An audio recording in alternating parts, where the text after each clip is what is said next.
Bonjour, pourquoi est-ce que notre atmosphère ne s'échappe pas dans les airs? Pourquoi elle s'en va pas dans l'espace? Et deuxième question, pourquoi est-ce que, quand je prends un verre d'eau comme ça, que je le laisse tranquillement dans une pièce, au bout d'un moment, il s'évapore, même s'il bout pas? Eh bien, c'est pour la même raison. Alors déjà, premier problème, pourquoi est-ce que notre atmosphère ne s'échappe pas? C'est vrai ça, après tout, l'atmosphère c'est quoi? C'est des molécules qui bougent dans tous les sens à quelques centaines de mètres par seconde. Donc c'est hyper léger, ça va hyper vite. Pourquoi est-ce que de temps en temps elles s'en vont pas dans l'espace? En fait, la règle, elle est assez simple. Pour qu'un corps puisse s'échapper de la Terre, que ce soit une fusée ou une molécule d'air, il faut qu'il aille en gros plus vite que 11 km par seconde.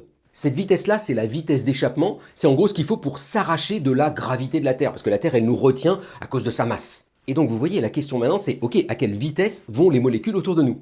Et c'est là qu'est arrivé un physicien génial, un Écossais qui s'appelait James Maxwell. On est il y a 150 ans à peu près. Et il dit, moi, je vais calculer dans un gaz la vitesse de chacune des particules. Je vais faire un raisonnement statistique. En fait, c'est le premier physicien à faire un raisonnement statistique. Il va supposer 2-3 trucs assez simples, et juste avec ça, il arrive à trouver ça.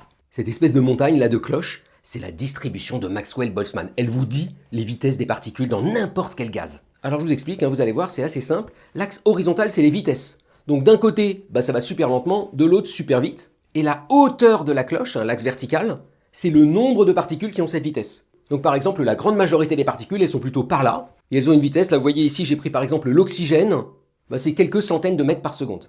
Mais ce qu'on voit aussi, c'est qu'il y a certaines particules qui vont plus lentement, et puis il y en a d'autres qui vont plus vite, elles sont plutôt de ce côté-là. Et ce qu'on voit quand on la trace pour l'oxygène, c'est qu'il n'y en a quasiment pas qui vont à 100 km par seconde. Donc l'oxygène reste autour de nous. Mais ce qu'il y a de rigolo, c'est que si vous tracez la même cloche cette fois-ci pour de l'hydrogène, qui est bien plus léger, et la cloche, regardez, elle se décale vers la droite. Et du coup, ça y est, là, il y en a qui sont dans la queue de la cloche et qui sont à plus de 100 km par seconde. Et qui donc vont s'échapper de l'atmosphère. Et c'est pour ça que dans l'atmosphère autour de nous, il y a très peu d'hydrogène alors que c'est l'élément numéro 1 dans l'univers. Et au passage, ça permet de comprendre pourquoi est-ce qu'il n'y a pas d'atmosphère sur la Lune.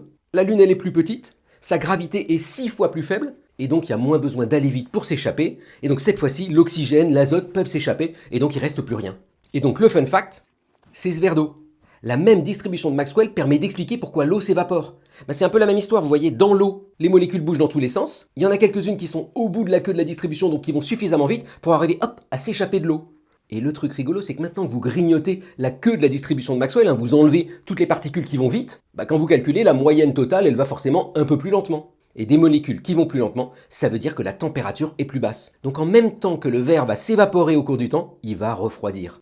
Et c'est finalement la même raison qui fait que notre atmosphère est encore là pour nous protéger aujourd'hui. Bonne journée!